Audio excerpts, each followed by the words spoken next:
Doit-on s'expatrier quand on a réussi sur Amazon FBA? C'est le sujet du podcast de ce jour. Salut à vous et bienvenue sur ma chaîne YouTube. Aujourd'hui, on va parler de réussite sur Amazon FBA et est-ce qu'il faut s'expatrier? Donc c'est un sujet qu'on me pose souvent parce que il y a toujours cette problématique de payer des charges et de payer trop de charges sur quand tu es résident fiscal en France. Et du coup, c'est compréhensible. C'est compréhensible. On essaye toujours à optimiser. On ne veut jamais payer trop. Mais moi, je pars du principe que il faut savoir donner pour l'État français parce que on ne réalise pas tous les avantages qu'on a en France. Moi-même, j'ai vécu au Maroc et ne serait-ce que le système de sécurité sociale, ne serait-ce que le fait d'avoir l'école gratuite, etc., te donne une chance que tu n'as pas réellement dans les autres pays, parce qu'il faut en prendre conscience, que ce soit au Maroc ou dans plein d'autres pays, tu n'as pas ça.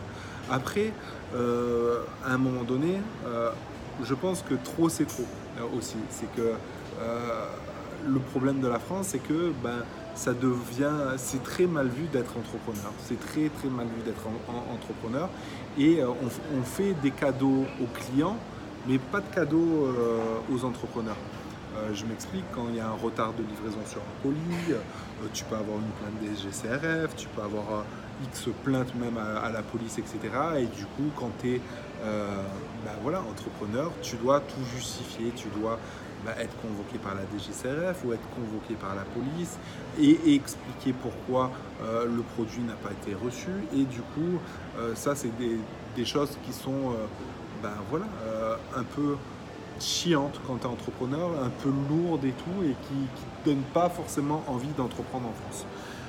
Aujourd'hui, qu'est-ce que j'ai choisi? Moi, voilà, je te fais part de mon retour d'expérience, c'est que j'ai entrepris en France, j'ai des sociétés en France mais aussi à l'étranger, et à un moment donné, je suis parti au Maroc. Je suis parti au Maroc parce que honnêtement, j'en avais marre de payer trop d'impôts, j'en avais marre de la mentalité française, et donc je me suis expatrié. Je suis rentré en France, pourquoi? Parce que ma femme avait le mal du pays et mine de rien, la France, c'est quand même un pays agréable, où il fait bon vivre, où il y a quand même beaucoup d'avantages, où il y a des belles infrastructures et ça, c'est quand même important. Après, c'est vrai que pour ma part, et je le vis au quotidien en ce moment, c'est que quand tu es un entrepreneur atypique, malheureusement, la France te met des bâtons dans les roues. Donc, jusqu'à quand nerveusement tu peux dire stop, j'ai envie de me casser? Je ne sais pas. Donc ça va être au bon vouloir de chacun. Mais dis-toi une chose, c'est que dans tous les cas, tu vas devoir payer des impôts. C'est normal de payer des impôts. Après, payer trop d'impôts, ce n'est pas normal. Et en soi, tu peux faire comme tout le monde, hein. Il y a beaucoup de personnes qui ont une société en France, voilà, qui payent ses charges en France, qui payent tout ce qu'il y a à payer, qui vit en France, qui profite de la sécurité sociale, qui profite de toutes les infrastructures françaises parce qu'ils cotisent pour ça, ils cotisent même pour la retraite, etc. Et qui, à côté de ça, a une autre structure à l'étranger. C'est pas illégal du moment que tu fais appel à un bon avocat, un bon comptable qui te permet de bien gérer cette société étrangère, et que si tu rapatries un jour des fonds en France, que tu les déclares bien sur ta feuille d'imposition. Donc tout ça pour te dire que est-ce qu'aujourd'hui il faut s'expatrier quand on a réussi sur Amazon FBA? J'ai envie de te dire non, dans le sens où si tu as envie de vivre en France, tu vas devoir payer des impôts en France par rapport à ton compte Amazon, mais rien ne t'empêche d'en avoir un deuxième, voire un troisième, et de bien gérer cette comptabilité aussi pour le deuxième et le troisième, et d'optimiser fiscalement parlant au mieux tes sociétés.